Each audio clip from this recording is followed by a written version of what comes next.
Salut, c'est Isma et bienvenue dans cette deuxième vidéo. Dans ma précédente vidéo, je vous parlais de l'exploration spatiale et de la solitude de l'humanité dans le cosmos sur un ton très solennel, je vous l'accorde. Mais en ce moment, il fait beau, il fait chaud, j'espère que vous kiffez bien l'arrivée du printemps et moi, j'ai envie d'aborder des sujets un peu plus légers mais tout aussi intéressants. Des sujets que vous pourrez aborder lors d'un premier date par exemple. Et on commence sans plus tarder avec les tests de grossesse. Bon, quand vous avez entendu test de grossesse, j'imagine que vous avez eu plutôt ce genre d'image en tête, mais le premier test de grossesse ressemblait plutôt à ça. Ou même à ça, ou encore à ça.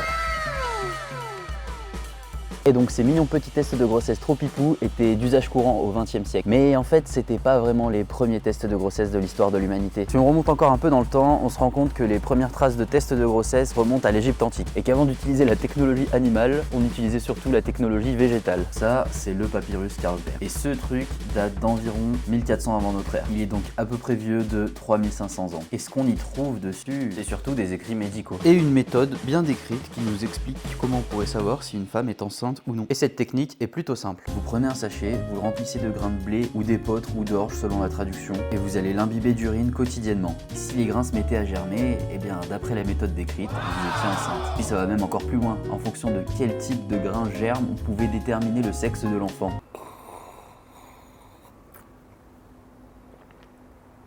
Pas mal. Ok, donc il y a une époque où on était assez naïf pour vénérer ces petites boules de poils malveillantes, sans électricité, sans eau courante. Certains ont réussi à mettre au point un test qui permettrait de savoir si on est enceinte ou non. Et le pire dans tout ça, c'est que ça marche plutôt bien. Dans cet article scientifique paru en 1963, ils testent l'efficacité de cette méthode antique, et les résultats sont plutôt surprenants. Pour ça, ils constituent deux groupes dont ils prélèveront les urines, un groupe de femmes enceintes et un groupe d'hommes et de femmes qui ne sont pas enceintes. Et dans le groupe femmes enceintes, sur les 40 échantillons d'urine prélevés, il y en aura 28 qui seront positifs avec une germinaison des grains de blé. Alors que dans le groupe de femmes qui ne sont pas enceintes et d'hommes, il n'y aura aucune germinaison. C'est quand même incroyable, ils sont trop forts ces Égyptiens. Bon, par contre, pour ce qui est de deviner du sexe de l'enfant, ça marche pas du tout. Après ce petit interlude agricole, on peut revenir à nos crapauds, mais je vous rassure, ça parle toujours de pipi.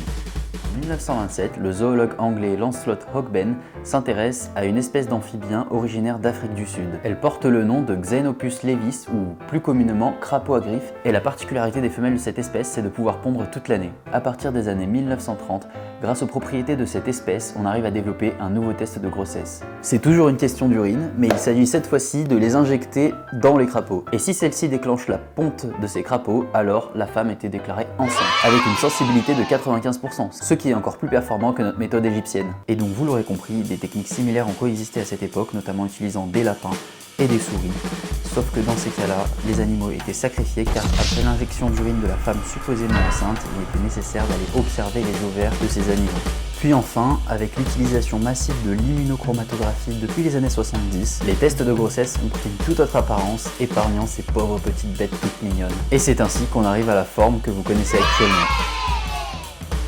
Et clap de fin pour cette dernière vidéo, j'espère qu'elle vous a plu et que vous en avez appris un peu plus sur les tests de grossesse. En tout cas moi je m'attendais pas du tout à découvrir toutes ces méthodes un peu farfelues avant d'avoir fait les petites recherches à ce sujet. Ça m'a beaucoup plu de faire le montage, ça m'a beaucoup plu de lire à propos de tout ça. N'hésitez pas à faire des retours et pour ceux qui ont vu la première vidéo, n'hésitez pas à me dire voilà, si je vais dans la bonne direction, si vous sentez qu'il y a de l'amélioration ou pas. N'hésitez pas à liker, à commenter, à partager si jamais vous trouvez que le travail en vaut le coup. Et puis n'hésitez pas aussi à faire des critiques constructives pour m'aider, parce que vraiment je suis complètement débutant sur YouTube, en tout cas dans la création de vidéos. Et donc je pense que pour moi, un des moyens d'avancer vite, c'est d'avoir des retours sur ce que je fais. Puis à très bientôt pour une nouvelle vidéo. Il y a plein de choses dont je voudrais parler, plein d'idées que j'aimerais mettre en œuvre.